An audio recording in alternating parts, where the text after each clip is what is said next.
Assalamualaikum warahmatullahi wabarakatuh. Selamat siang, Jabar Humas. Jumpa lagi dengan saya, Bebe Mohan, di acara Bincang-Bincang Podcast on the Spot untuk membahas seputar soal isu ataupun agenda pembangunan yang ada di Kabupaten Tegal, langsung di lokasinya. Loken. Kali ini kita berada di salah satu SMA favorit di Kota Slawi yang punya segudang prestasi membanggakan di tingkat nasional. Bahkan baru-baru ini mendapat juara satu lomba sekolah dengan pangan jajanan anak sekolah atau PJAS aman kategori SMA MA Regional Barat tahun 2025. Mana lagi kalau bukan SMA Negeri 1 Slawi.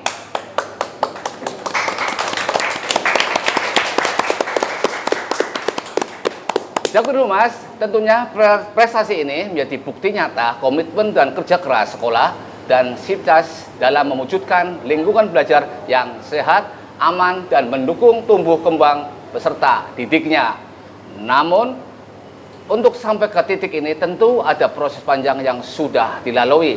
Maka dari itu, sudah hadir di tengah-tengah kita narasumber dari Kepala Balai Besar Pengawas Obat dan Makanan atau Balai Besar POM di Semarang, Ibu Rusyawati, dan Kepala SMA Negeri 1 Slawi, Ibu Sunarni. Selamat siang, Ibu-ibu. Selamat siang. Sehat, Ibu ya. Selamat siang, Bapak. Alhamdulillah. Baik, Jabar Humas, untuk pertanyaan pertama saya tujukan kepada Ibu Kepala Sekolah. Oke.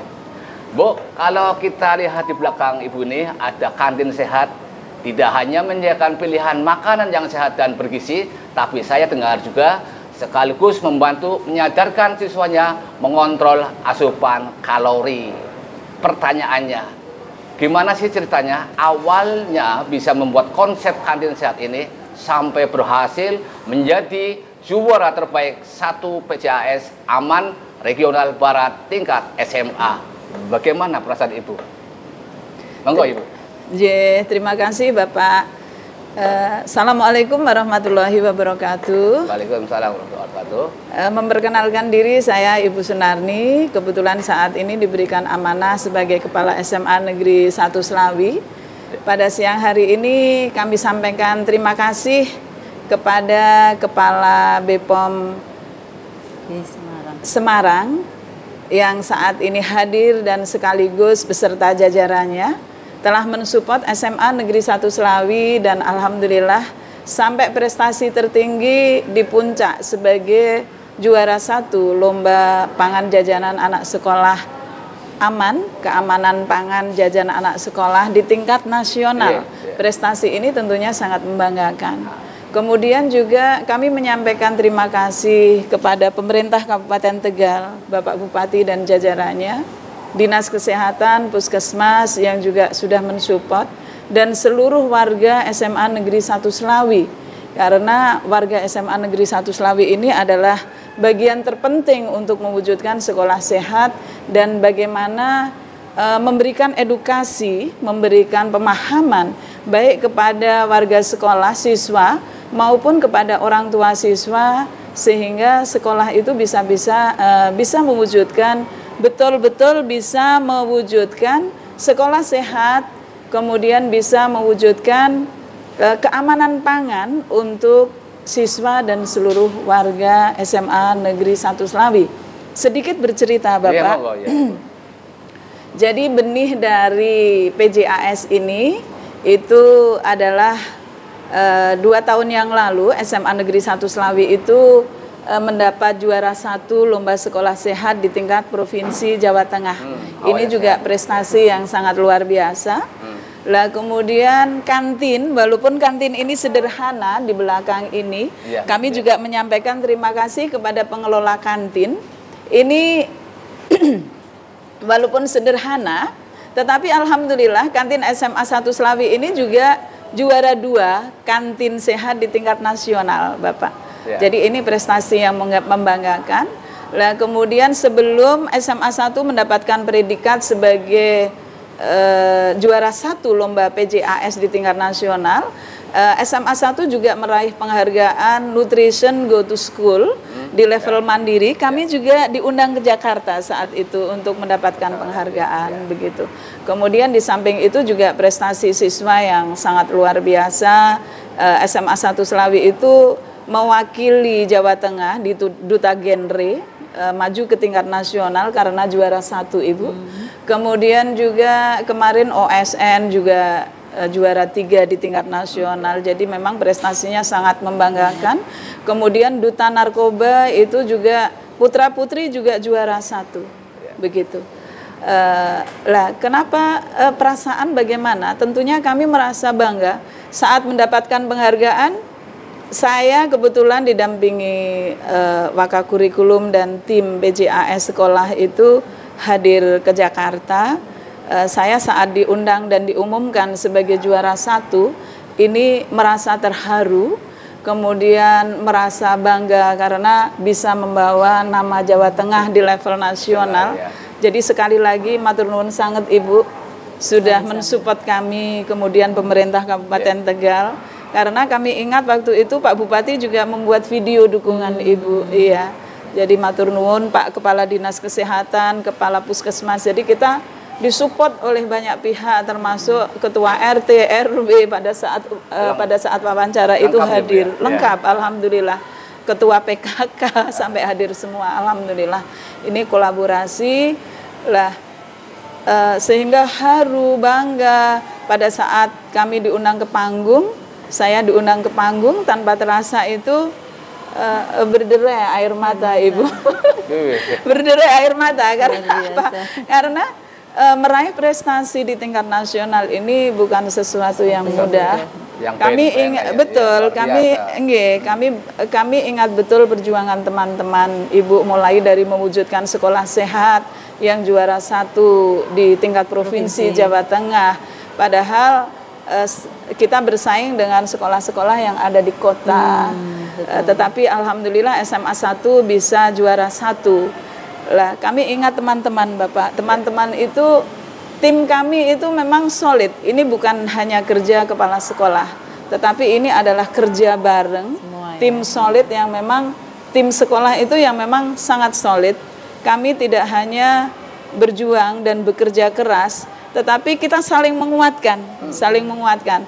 Dan ini yang kita bagikan ke sekolah lain, bagaimana untuk membangun iklim sekolah yang saling mensupport, saling membantu, saling menguatkan, sehingga program sekolah itu bisa betul-betul maksimal dan bisa betul-betul membuahkan hasil yang membahagiakan kita semua. Nah, kemudian dampaknya apa? Tentunya adalah dampaknya dirasakan oleh semua siswa. Siswa kami alhamdulillah karena iklim sekolah tercipta seperti itu, sehingga dampak atau efeknya itu tentunya siswa menjadi, alhamdulillah siswa kami itu percaya diri, kreatif, begitu. Karena apa? Karena memang di sini itu kita ciptakan iklim sekolah yang nyaman, kemudian menyejukkan untuk Bapak Ibu guru dan untuk semua warga sekolah. Dan alhamdulillah alumni juga supportnya sangat luar biasa Ibu. Termasuk ini Masjid 2 lantai ini adalah atas prakarsa alumni, dan juga dananya juga disupport oleh alumni yang ketuanya itu Bapak Jenderal Agus Kriswanto. Terima kasih. Iya, di sana ada Mas Asa, kemudian ada ketua komite itu Mas Pri, Pak. Mas Pri. Iya, kepala Satpol PP. Oh, Supriyadi.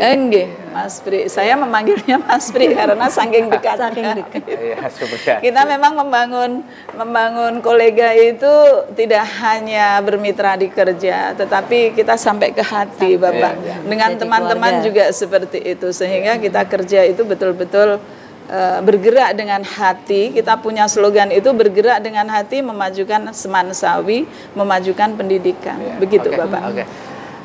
Makasih Bu. Ternyata punya cerita yang panjang ya Bu ya. Betul. Banyak menerima penghargaan nasional atau provinsi. Tapi tidak pernah diundang Pemda, Pak. Tidak pernah diundang Pemkab untuk mendapatkan apresiasi. Oh iya, kami juga terima kasih ke atasan saya ya, Kepala Cabang Dinas Bapak Sukamto dan Bapak Dr. Sadimin yang juga sudah mensupport luar biasa. Begitu mendapatkan penghargaan, Pak Dr. Sadimin langsung WA Ibu, mengucapkan apresiasi, kemudian memberikan ucapan selamat. Ini support yang sangat luar biasa. Oke, Bu. Ini pertanyaan berikutnya nih, Bu ya. Iya. Ada berapa lapak di kantin ini dan tantangannya apa aja saat membangun kantin saat ini, Bu? Bagaimana respon mereka pada pedagang yang berjualan di sini? Ada pirang kantin, Bu? Nggih, ada 5. Ada 5 ya? Iya, ada 5. Pada saat awal-awal, maaf, SMA 1 itu kantinnya sederhana, Bapak. Kantinnya itu sederhana, kan hanya seperti ini. Ya. Ini sederhana apa sudah mewah ikutnya? Sudah diperbaiki? Ini sudah kita perbaharui, sudah. Ini apa itu namanya? Lantainya juga sudah kita ganti granit, sudah kita pelan-pelan bertahap itu kita ini kan, kita tata. Tetapi menurut saya kantin atau perpustakaan itu bukan bukunya yang banyak, bukan sarananya yang banyak, tetapi bagaimana yang sederhana itu difungsikan secara maksimal. Buku banyak kalau tidak manfaat juga tidak memberikan dampak. Kantin mewah kalau tidak menyediakan yang sehat-sehat dan menu bergizi itu juga akan membahayakan. Lah, apa yang menyebabkan kantin sederhana ini bisa meraih penghargaan nomor 2 di tingkat nasional? Karena memang kantin ini yang pertama tidak menyediakan makanan-makanan yang membahayakan, yang di sini Bapak zat-zat yang membahayakan. Lah kemudian yang berikutnya ibu-ibu kantin itu sudah kita edukasi juga, Ibu. Sudah edukasi, kemudian kita sudah punya stiker, Bapak. Tetapi semua berproses, dan di SMA 1 itu ada tim sidak kantin. Kemudian ada Bapak. Sidak kantin. Iya. Itu siswa dan guru dan TU gabungan. Lah kemudian kalau menemukan yang kurang pas, Ibu, maka langsung kita kumpulkan.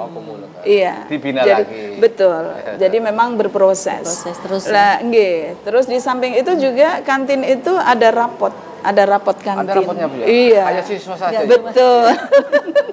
Ada rapotnya, Ibu. Ada kalau rapot merah kantin. remedi lagi, Bang. Betul.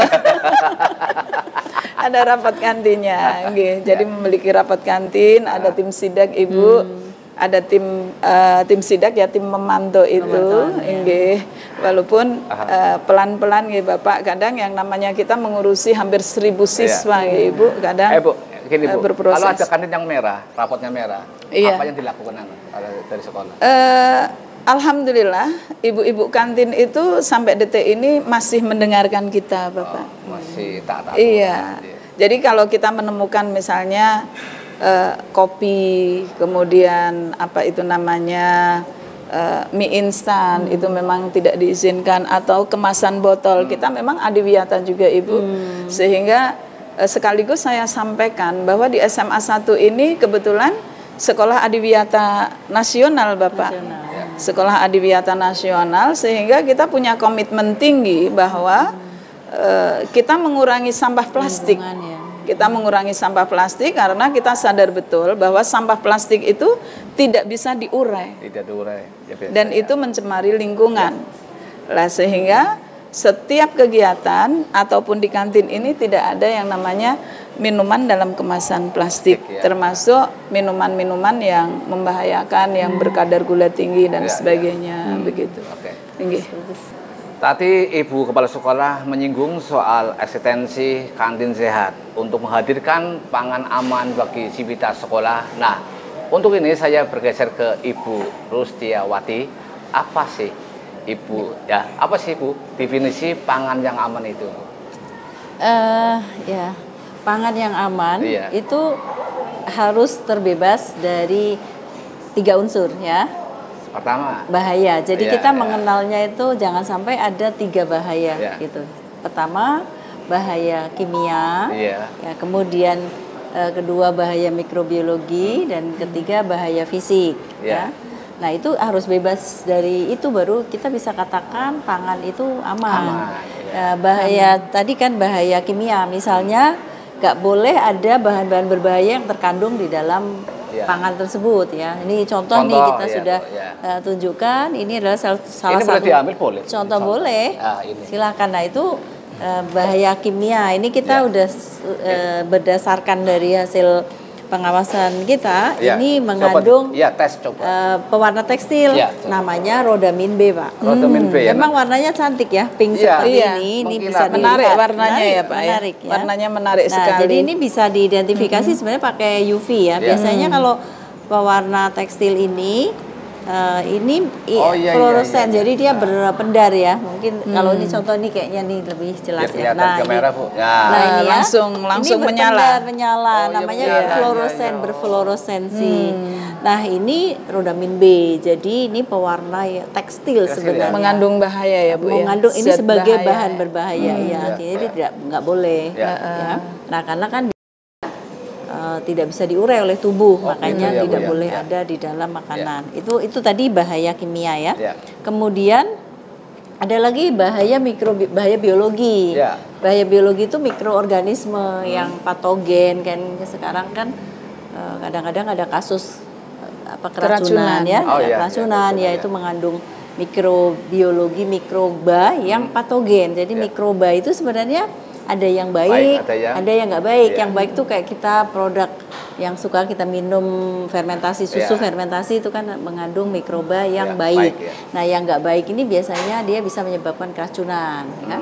Ya menyebabkan keracunan. Ini tuh bahaya biologi. Terus ada satu lagi bahaya fisik, jangan dilupakan tuh bahaya fisik. Jadi pangan mengandung bahaya fisik. Contohnya adalah rambut kita. Coba kita kalau makan tiba-tiba ada rambutnya pasti kan jijik ya. Jijik itu nggak boleh, malas makan, sudah langsung moodnya bad mood ya.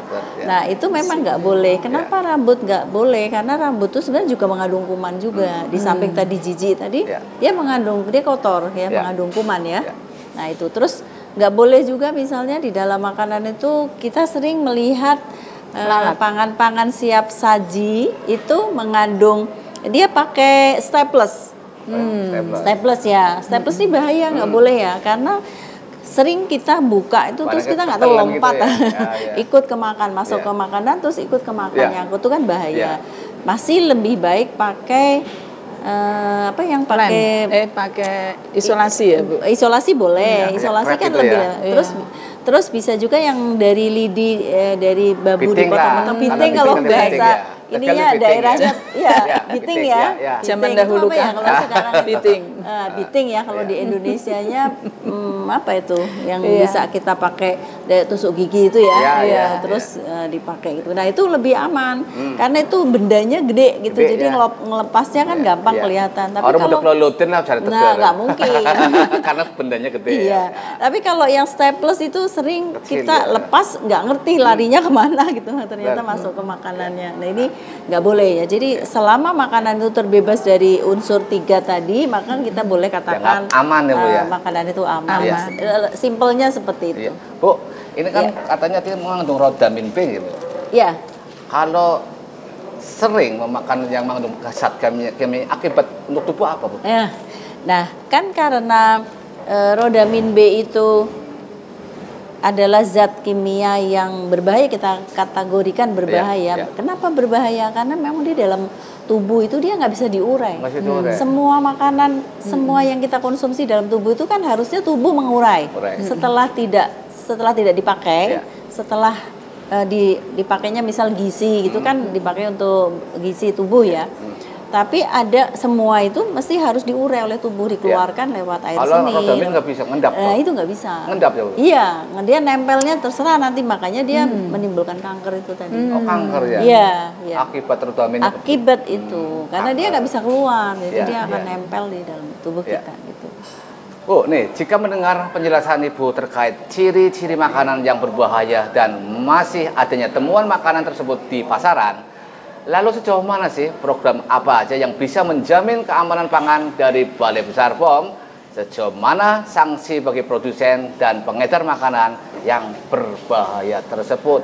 Sanksinya apa Bu ketika ada perusahaan yang tetap pakai zat kimia ini? Ya. Jadi Pak, Balai Besar POM di Semarang sebagai wakil dari Badan POM di daerah ya, kami kan sebagai ibaratnya kayak wakil Badan POM yang di Jakarta itu kami ada wilayah Jawa Tengah. Kami secara rutin mengawal produk pangan yang beredar di tengah-tengah kita, ya. Tapi lebih ke pangan yang ada kemasannya, ke label, ya. Nah itu melalui kami bagaimana cara mengawal, kami melakukan pengujian laboratorium, ya. Nah, jadi kami beli produknya, kemudian dibeli loh ya, dibeli. Tapi secara random sampling ya, secara sampling. Jadi kita pilih mana yang menurut kami tidak aman, itu kami akan cek. Dibeli, kemudian nanti dibawa ke laboratorium kami untuk diuji. Nanti dari hasil laboratorium itu apakah dia boleh diperbolehkan atau tidak, itu baru kita putuskan. Setelah cek lab ya Bu ya? Ya, dari hasil laboratorium. Nah, kalau boleh ya berarti boleh itu kalau bahasa kami itu aman begitu ya, aman dan bermutu begitu. Itu silahkan boleh dijual di masyarakat, dikonsumsi. Tapi kalau hasil pengujian laboratoriumnya itu nggak boleh, ada bahaya dan lain sebagainya, maka itu harus ditarik dari peredaran dan dimusnahkan, akhirnya dimusnahkan. Nah itu secara umum Badan POM dan Balai Besar POM di Semarang itu melakukan tugasnya seperti itu. Tapi kami juga punya banyak program yang ke spesifik lokal ya. Kami itu ada namanya Gumbrega. Gumbrega itu kita kepanjangannya adalah UMKM-nya sadar untuk yuk kita gerakan itu sebuah gerakan yang UMKM-nya itu diajak untuk bisa resik dan bisa mencegah dari bahan berbahaya begitu. Nah itu yang mengatasi kayak gini ini kami ada fokus sendiri. Kami bina UMKM-nya agar nanti makin lama makin dia nggak produksi yang begini-begini. Tapi kan ini butuh kerjasama dengan masyarakat ya. Jadi Badan POM kan nggak bisa kerja sendiri. Kami sangat membutuhkan semua lintas sektor untuk bersama-sama kita mengawal pangan ini agar aman. Termasuk ini Bu Narni ya, sekolah kan kami membangun komunitas, jejaring komunitas ya. Jadi intinya adalah memberdayakan komunitas agar mereka bisa mandiri. Karena nggak mungkin Pak, kami semua banyak sekali gitu. Jadi lingkungan sekolah ini saya pasrahkan ke Ibu Narni. Nanti lingkungan di mana lagi nanti kami pasrahkan. Tapi Badan POM akan mengawal secara overall semua itu. Itu nanti kalau ada apa-apa silakan komunikasikan kepada kami gitu. Nanti sanksinya yang lebih keras ada nggak sanksi buat ya? Ada Umpamanya Pak. 1 kali peringatan masih produksi. Ada. Kira-kira apa sanksi terberat? Ada. Jadi kalau kami itu misalnya kita akan bedakan kesalahan orang itu dari tingkat kesalahan dia, bandelnya dia. Misalnya ada orang yang tidak belum paham, tidak tahu. Maka kami bina. Ibaratnya ya kita los gitu, nggak boleh ya gitu. Tapi kalau misalnya nggak boleh sekali, 2 kali, 3 kali terus, nanti kami akan terbitkan surat peringatan keras, lebih tinggi lagi. Nanti kalau masih bandel lagi akan lebih tinggi lagi. Misalnya produknya dimusnahkan atau fasilitas produksinya dihentikan sementara sampai dicabut izinnya. Itu ranah administratif ya Pak. Tapi ada pidana juga karena kami juga punya penyidik ya. Kami punya penyidik. Jadi ada yang punya perusahaan ini yang nggak pakai izin banyak loh. Kalau biasanya home industry. Jadi orang mulai berusaha membuat satu produk itu biasanya kan berawal dari kita perorangan gitu ya Pak. Nah jadi kalau untuk perorangan kita bina, kita dampingi. Sampai nanti dia besar. Kalau udah besar ya nanti dijewernya pasti lebih besar lagi gitu. Jadi harus dibedakan berdasarkan tingkat kemampuan dia, pengetahuan dia begitu. Itu semoga itu bisa lebih adil begitu.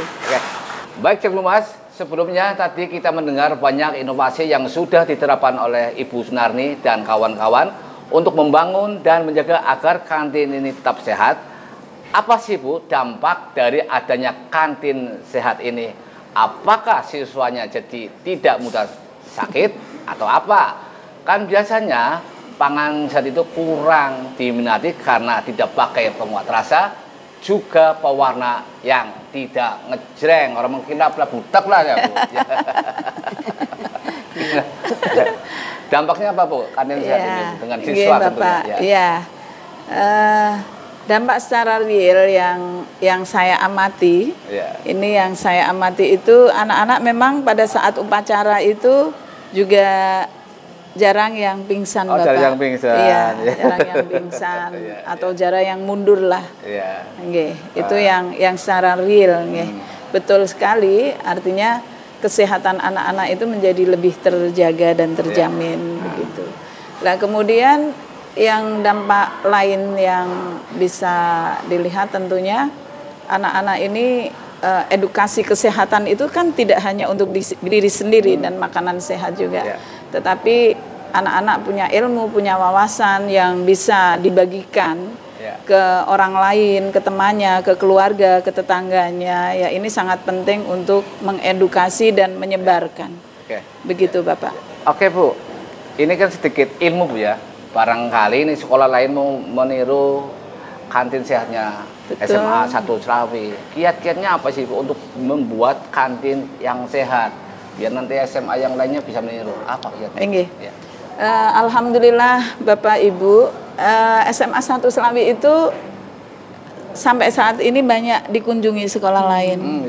Sejak menjadi juara lomba sekolah sehat, kemudian kantin sehat, itu banyak yang berkunjung, dan juga kita punya sekolah binaan, Ibu. Kita punya sekolah binaan. Kita memang didampingi Dinas Kesehatan dan Puskesmas untuk berbagi cerita. Lah, bagaimana membangun kantin sehat ini? Kita punya slogan itu yang saya beri slogan itu mata jiwa, Bapak. Jadi manajemen untuk pendekatan secara hati. Karena apa? Karena kita mengajak orang lain untuk berubah, itu tidak mudah. Karena yang namanya kantin sehat itu bukan bagus-bagusan sarana dan tempatnya, bukan itu. Tetapi bagaimana mengubah pola pikir bahwa sehat, gizi berimbang, itu adalah investasi masa depan untuk anak-anak. Kita bisa membayangkan kalau anak saat ini itu makan makanan yang dengan zat-zat yang membahayakan, 10 tahun ke depan generasi Indonesia itu mungkin akan menjadi generasi yang lemah, yang tidak bisa meneruskan pembangunan. Maka kesadaran itu yang harus kita bangun, pola pikir itu yang harus kita bangun. Utamanya adalah bagaimana kita menguatkan tim sekolah, karena tim ini memang harus sangat solid, untuk mengedukasi anak-anak, kemudian merangkul orang tua, kemudian bagaimana mengedukasi ibu-ibu kantin juga. Jadi harus mau kerja keras. Tetapi pada saat kita tahu hasilnya, maka kita itu sangat bahagia, Bapak. Itu hitungannya itu. Perjuangan setelah mendapat hasil. Betul, Bapak. Berarti intinya adalah kesadaran. Betul, membangun. Kita ubah pola pikirnya dulu. Kita harus membangun pola pikir, karena memang sekali lagi tidak hanya bagus-bagusan kantin, tetapi malah justru bagaimana membangun karakter dan mengubah budaya. Terima kasih. Selanjutnya untuk Ibu Rustiawati yang sudah memilih sekolah ini sebagai perwakilan Jawa Tengah di lomba PJAS Aman tingkat nasional. Padahal sekolah di Slawi ini kan bukan seperti sekolah di kota-kota besar yang fasilitasnya serba wah, bahkan mungkin kantinnya sudah modern. Kok malah pilih kantin yang sederhana ini? Ada apakah sih dengan kantin ini? Mengapa tertarik dengan Tadi kita sudah mendengarkan bersama ya apa yang disampaikan Ibu Sunarni, ini luar biasa. Kami sangat apresiasi. Kami lihat itu pertama tuh komitmennya, Pak. Betul. Jadi membangun ini tidak mudah. mencapainya mungkin bisa, tapi nanti mempertahankan itu susah. lebih susah gitu. Betul. Nah, jadi kami Balai Besar POM di Semarang tuh sebenarnya sudah mendampingi sekolah ini SMA 1 Slawi ini sejak tahun 2021 ya. Nah, 2021 Pak, sekarang 2025, jadi 5 tahun ya. Kami melihat selama 5 tahun itu komitmennya itu terjaga. Berarti pantuannya terus. sudah 4 tahun yang lalu, 5 tahun. Iya. Nah itu terjaga terus gitu. Tidak mudah membangun itu karena kan itu tadi komitmen ya itu nggak mudah. Terus kemudian merubah mindset juga nggak gampang ya. Ada apa yang gelotak biasa kantin ya jajak namanya kantin ya. Ini alamiah, bukan settingan. Gelotak, kelihatannya kaca pecah. Namanya juga kantin. Trimen gitu. Trimen gitu. Iya. Terus masih Bu. Jadi karena komitmennya tinggi itu, maka itu yang kami pilih gitu. Kami pilih ini harus didampingi lebih intensif lagi untuk hal-hal apa yang waktu itu mungkin belum terbangun, kemudian kita berikan masukan-masukan sehingga lebih baik lagi. Jadi mungkin secara kantin itu tadi ya Bu, sederhana. Tapi karena lebih ke pembangunan karakter, membangun komunitas itu nggak gampang Pak. Benar. Jadi nggak cuma Ibu Sunarni aja yang berkomitmen ya, pasti di dalamnya ada komunitas. Komunitas itu kan bisa terdiri dari gurunya, terus kantinnya, karyawannya, pegawainya ya, terus kemudian anak-anak didiknya, kemudian juga orang tua siswa. Itu kan semua itu harus digandeng untuk bersatu padu, ayo kita mencapai satu tujuan. Nah ini bagus, kami melihat di Ibu Sunarni luar biasa, makanya kita unggulkan dan ini harus jadi. Ibu dan Sunarni alhamdulillah luar biasa.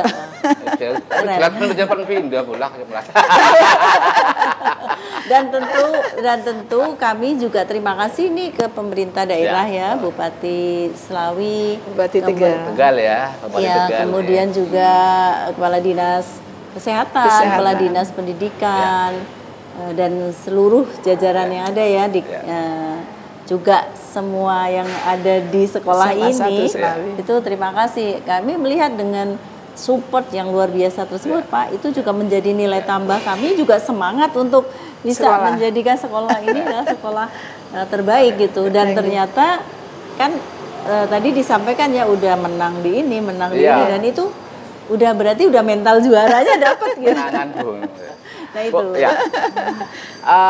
Ini kan apa ada sekolah lain selain SMA 1 yang ada di Kabupaten Tegal yang sudah dipantau oleh BPOM tentang kantin yang sehat?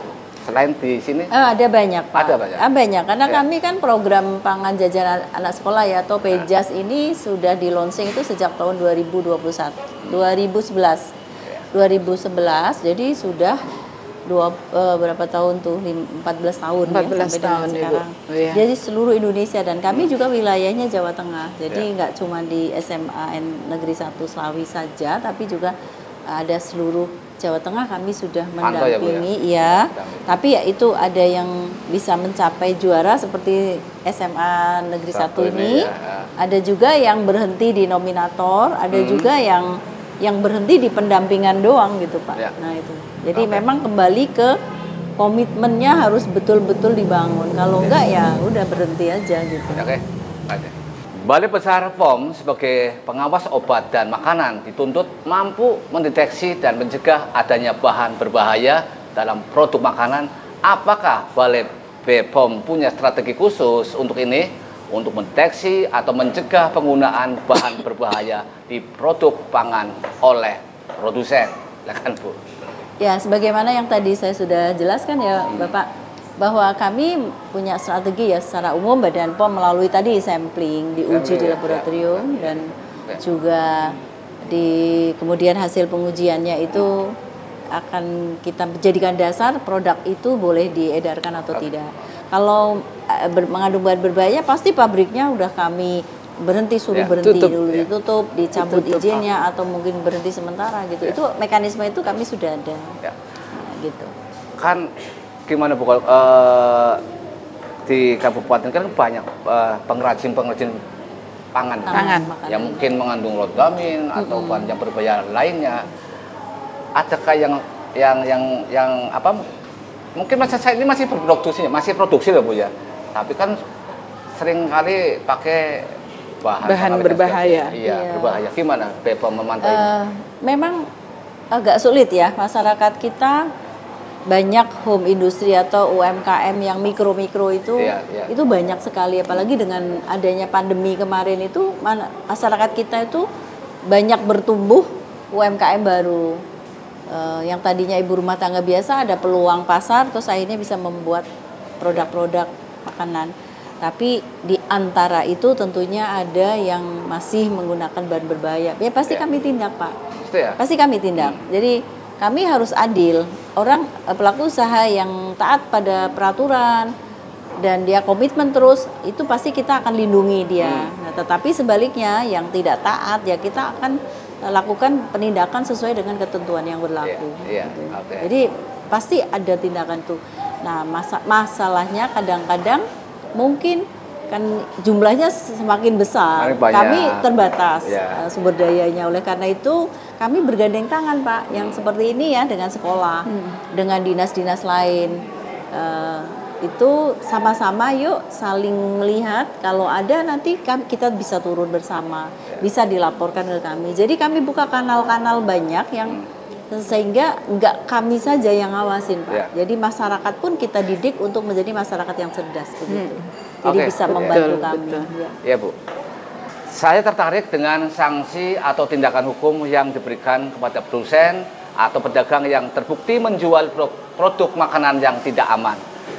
Apa sanksi konkretnya atau seperti apa sih contoh sanksi hukum terberat yang pernah dijatuhkan dan di kasus apa itu? Pernah enggak ya? Ada pernah. Di kabupaten khususnya? Di kabupaten sini, Selawi, Tegal. Iya. Udah lama ada. Ada.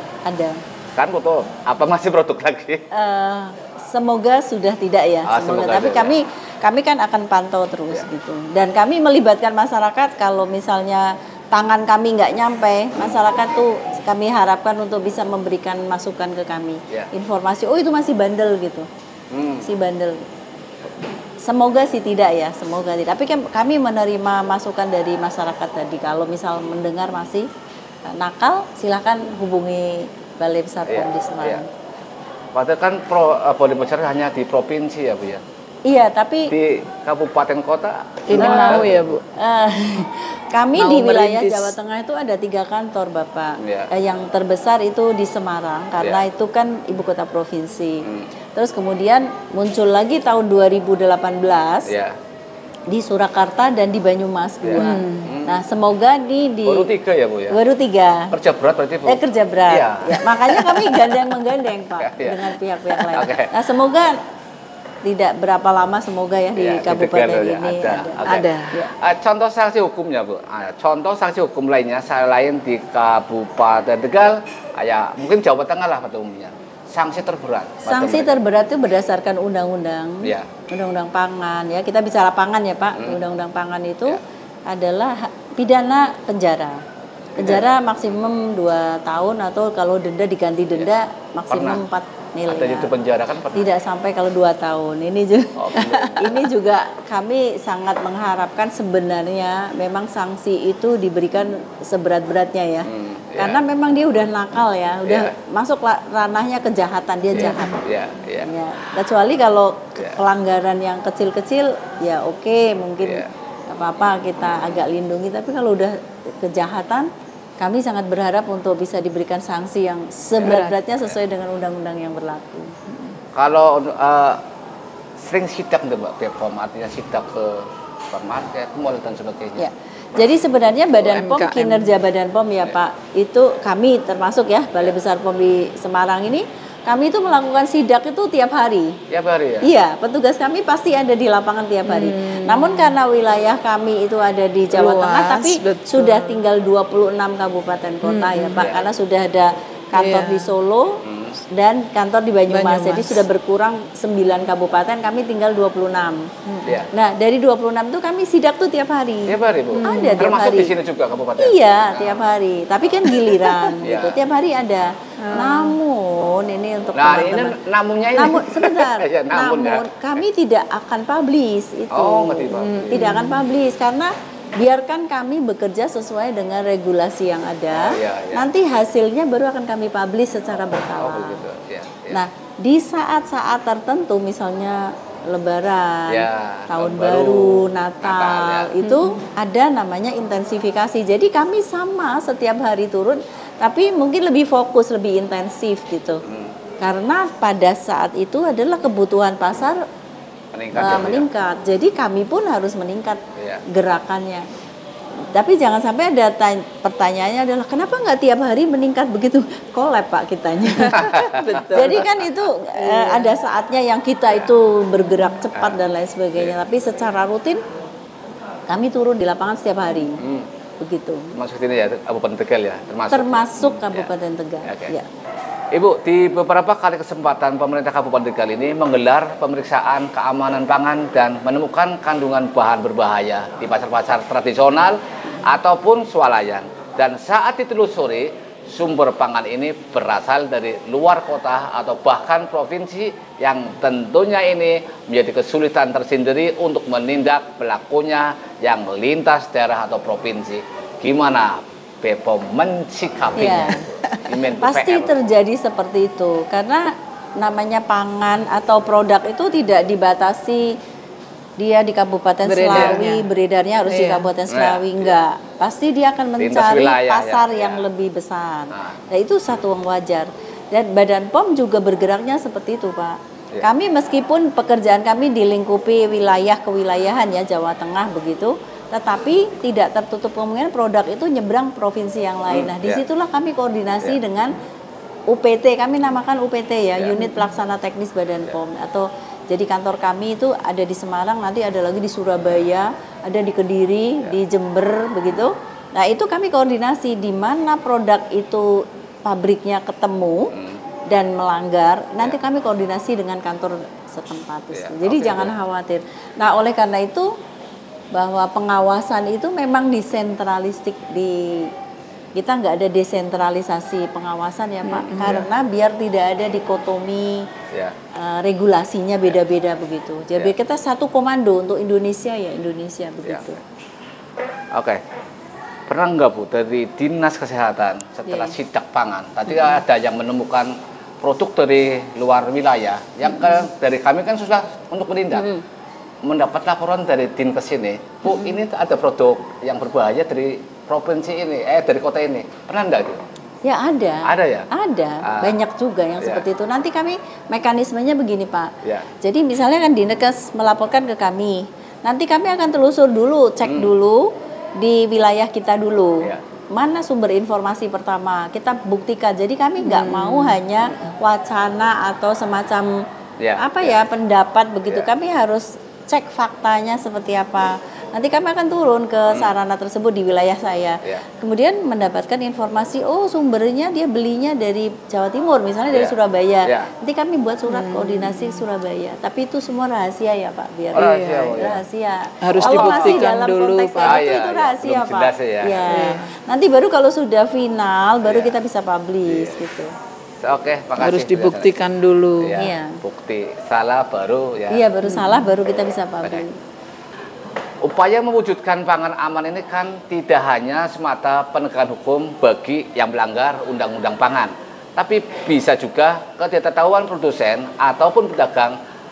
Apa bentuk edukasi dari pemerintah untuk menjadikan produsen pangan ini sehat, juga pedagang atau bahkan konsumen yang cerdas saat membeli atau mengedarkannya, Bu? Ya, jadi memang pendekatan kami di dalam menjaga produk ini aman di peredaran itu melalui dua pendekatan ya. Pendekatan supply dan pendekatan demand. Supply itu kita akan meriksa pabriknya, kita meriksa tokonya gitu. Itu supply. Jadi biar barang yang beredar itu aman. Di sisi yang lain kami harus melakukan pendekatan demand. Demand itu kan keinginan masyarakatnya seperti apa. Maka masyarakatnya ini harus kita pinterkan terus sehingga supply tadi kalau dia mau menyuplai produk yang berbahaya tapi masyarakatnya udah pinter nih. Betul, cerdas. Ya, oh ini bahaya. Cerdas. Udah nggak mau saya, mau kamu produksi saya nggak akan beli, ya udah dia akan collab. Ya, jadi memang harus dua pendekatan. Nah, pendekatan demand itu kita secara rutin juga melakukan edukasi kepada masyarakat. Edukasi kami bisa secara langsung seperti ini juga termasuk edukasi kok Pak. Edukasi juga. Kami juga sering langsung kita kumpulkan kelompok-kelompok masyarakat untuk kita berikan edukasi. Kami mencatat tuh kalau 2 tahun ini aja 2024 2025 itu bisa di atas 7.000 orang yang kita edukasi. Itu yang ketemu langsung ya. Tapi yang lewat online banyak. Lebih dari itu. Karena lewat online kan tidak terjangkau. Di medsos kami, di Instagram semuanya itu bisa diakses.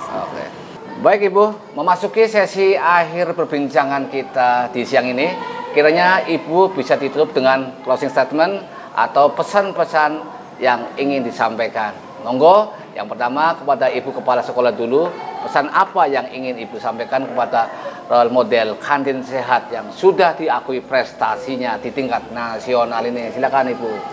Oke, terima kasih Bapak. Sebagai closing statement pada siang hari ini, ada pepatah yang mengatakan jangan meninggalkan generasi yang lemah. Lemah di sini adalah lemah fisik, lemah akademik, lemah mental, lemah skill, keterampilan. Sehat dan gizi berimbang itu adalah investasi masa depan yang sangat berharga untuk generasi dan untuk bangsa Indonesia. Demikian Pak. Oke, makasih untuk Ibu. Ya, baik. Jadi pertama kepada masyarakat ya. Jadi masyarakat luas, masyarakat Indonesia, kami sangat mengharapkan untuk menjadi konsumen yang cerdas yang tadi saya sampaikan. Konsumen yang cerdas sebenarnya mudah saja mengidentifikasi pangan yang aman. Kita dengan tagline-nya kalau Badan POM cek klik ya. Cek klik itu simbolnya cek klik. Klik itu dengan K K-L-I-K. Klik ya. K-nya itu cek kemasan. Jadi jangan lupa kemasannya harus masih bagus. Kemudian L-nya adalah label. Label itu informasi yang ada di labelnya. Di situ kandungan gulanya berapa. Hati-hati untuk orang tua yang kayak saya nih yang kadar gulanya harus dicek, harus mengurangi. Nah, itu harus juga dibaca. KLI-nya izin edar. Izin edar ini adalah satu tanda dari Badan POM yang masyarakat harus tahu. Karena kalau sudah ada izin edarnya, oke, boleh itu dianggap itu aman ya. Kalau nggak ada jangan konsumsi gitu. Kecuali kalau pangan yang di kantin ini ya nggak mungkin ada izinnya ya Pak. Jadi khusus untuk pangan kemasan. Kemudian yang terakhir, terakhir adalah kadaluarsa. Itu juga penting karena begitu kita konsumsi yang sudah kadaluarsa itu nggak ada jaminan. Ya, kalau terjadi keracunan, terjadi masalah, siapa yang jamin? Tidak ada yang jamin karena memang itu sudah lewat kadaluarsa. Nah, itu untuk masyarakat luas. Nah, sekarang terkait dengan sekolah sehat ini ya, kantin yang statusnya adalah sudah mengimplementasikan pangan jajanan anak sekolah, pangan yang aman. Tentu kami pertama apresiasi dan berterima kasih Ibu Sunarni sudah sangat komitmen. Juga terima kasih kepada pemerintah Kabupaten Slawi, Kabupaten Tegal, maaf, ibu kotanya di Slawi ya. Nah, kemudian kami menghimbau kepada pemerintah daerah yang lain, tentunya yuk kita dukung program pangan jajanan anak sekolah ini karena kewajiban kita untuk menghasilkan generasi yang sehat. Dengan kita bersama-sama komitmen. Yuk kita dukung sekolah-sekolah di tiap daerah dan karena kami sangat membutuhkan dukungan pemerintah daerah baik itu bupati, wali kota, kepala dinas kesehatan, kepala dinas pendidikan dan semua komponen itu mohon dukungannya untuk menciptakan sekolah-sekolah yang aman pangannya sehingga anak didik kita itu Sehat. Memang butuh gizi ya, tapi juga butuh pangannya aman. Karena kalau tidak aman, alih-alih mau sehat malah jadi keracunan dan nggak sekolah seperti itu. Dan itu akan menimbulkan pastinya dampak kesehatan di kemudian hari. Jadi mungkin itu yang bisa saya sampaikan. Nah, selanjutnya kepada konsumen, kalau kami juga menyadari tidak mampu melaksanakan pengawasan sendiri, kami sangat berharap konsumen, masyarakat luas bisa membantu kami dengan melaporkan kalau ada kejadian yang nggak benar, orang memproduksi mengandung bahan berbahaya, atau ada kejadian orang misalnya produksi menggunakan makanan bahan baku yang sudah basi, sudah nggak layak, itu silakan tuh dilaporkan kepada kami melalui kanal-kanal yang ada di Balai Besar POM di Semarang. Jadi boleh buka websitenya Balai Besar POM di Semarang, di situ ada nomor-nomor telepon, nomor WA, dan bisa juga lapor ke saya, Kepala Balai Besar POM di Semarang. Kami akan respons secepat-cepatnya. Baik Cik Rumas, demikian tadi bincang-bincang kita siang hari ini. Dari sini kita bisa mengetahui bahwa kantin sekolah harus memenuhi standar kebersihan dan keamanan pangan yang baik. Sebab layakan kantin sangat mempengaruhi terjaminnya kesehatan siswa-siswinya. Untuk itu, pengawasan dan pengelolaan kantin yang baik menjadi aspek penting yang harus diperhatikan. Sekian dari kami, jumpa lagi kita di episode podcast berikutnya. Akhir kata, billahi taufik wal hidayah. Wassalamualaikum warahmatullahi wabarakatuh. Loken.